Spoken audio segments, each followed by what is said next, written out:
Derrière le calme de Bali, un quartier du premier arrondissement de Ngaoundéré, cet après-midi, une vive inquiétude. C'est le tour de l'absence de Djou Baïrou. Au domicile de cet activiste, on serait moment apeuré. Son arrestation sans façon le 24 décembre dernier. Quand on est sorti, on a juste vu les feux arrière de la pick-up qui s'éloignaient vers le bas. Alors, entre-temps, c'est comme ça qu'on a commencé donc à alerter les membres de la famille.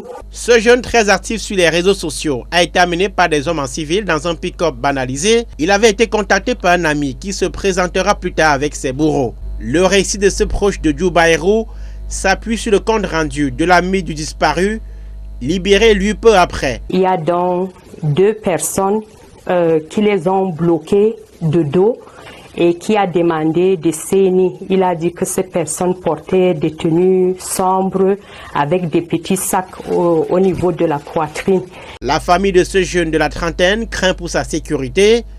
En Ngaoundéré, les proches de cet ancien militant du SDF associent ses ennuis à un photomontage dans lequel il dénonce la préparation de la fraude électorale. Une photo où on voit des milliers de cartes nationales d'identité exposées devant un homme portant la tenue du RDPC. Des fausses cartes d'identité établies par un président d'une section d'un parti dénommé et qui a publié ça lui-même. C'est ce commentaire-là qu'il a valu cet enlèvement, tout simplement. Alors que la fuite de vidéos d'actes de torture ont tout récemment défrayé la chronique au Cameroun, la société civile demande des explications sur la situation de cet activiste. Quand vous êtes arrêté, détenu en dehors du cadre judiciaire, du mécanisme pénal existant ou prévu, bien entendu, vous courez le risque d'être sommairement exécuté.